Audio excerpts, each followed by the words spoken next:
Hi guys, it's Dr. O'Connor, and I want to talk to you today about a couple of things in terms of decluttering your life. I know I've been talking to you about eating right, exercising, and maintaining a healthy weight, and all of that is important. However, I felt compelled to switch gears a little bit and just reflect on the mind, body, soul aspect of our general health. January just passed, and I know we made all these resolutions and goals to eat right, exercise, stay in touch with our friends, and many of us have made resolutions to declutter.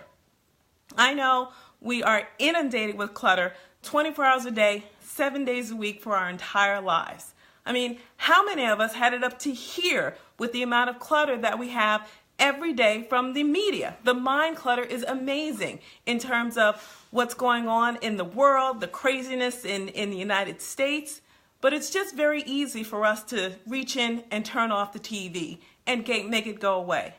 But how easy is it for us to be able to declutter the other aspects of our lives? I know so many people with that cluttered garage, that cluttered house, that cluttered closet, that cluttered spare room, that cluttered office. We have a lot of clutter in our house, but sometimes that clutter can be too much, and it can get in the way of our mental and physical health. Constant clutter really elevates our stress level, and it can wreak havoc on our wallet. How many times have you gone to the grocery store and bought back that jar of spaghetti sauce and put it next to the 6 other jars that you had because you forgot you bought it? And how many times when you know you already have something in your house, but you can't find it and you can't even be bothered to look for it, so you go out and you buy it again? We're all guilty of that. Clutter can wreak havoc on our work performance. How many times have you been late because you can't find that shoe, you can't find that scarf, you can't find that sweater, you can't find that jacket? All of these things can add to the stress of our lives. I've been there. Millions of people have been there as well too. You can't find that bill, and now there's a late fee. That report, you can't find it, you can't turn it in at work. And how many times have you had a receipt for an article of clothing you meant to take back, but you can't find it, it's past the due date, and that just gets added to our clutter? Clutter is also very isolating because no one wants to invite anyone over when they feel embarrassed about their home. And how are we supposed to prepare all those wonderful meals, those healthy meals, when the kitchen cupboards and the countertops are cluttered? And how are we supposed to do all those burpees and sit-ups and push-ups in the middle of the commercials when we can't clear out any space? Clutter is draining. It takes away our time, it takes away our energy, it takes away our motivation. All of those things are very important for a healthier, happier, productive life. But when you start to declutter, you will notice your concentration will soar. Your ability to complete tasks will just be insurmountable because you can sit at your desk and you can do what you need to do without that stack of papers distracting you. Your creativity will flow. Your mind will be clear because you won't have all of those distractions around you.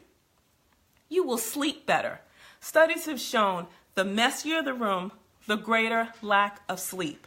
Psychologists have also found that clutter has a profound effect on our self-esteem and our mood. The stress hormone cortisol was found to be linked to be higher in female homeowners who have a large amount of household items. The thing is, the more stuff, the more stress. But when you free yourself from that, you'll have a sense of freedom, you'll have a sense of accomplishment, you'll just feel much better.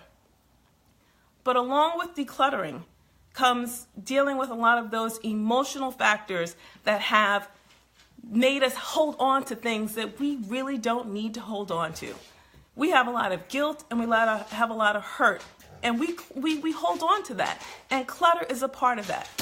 How many times have you looked at those skinny jeans hanging in your closet and you wanted to basically lose the weight, but you've never lost the weight, so now you feel guilty?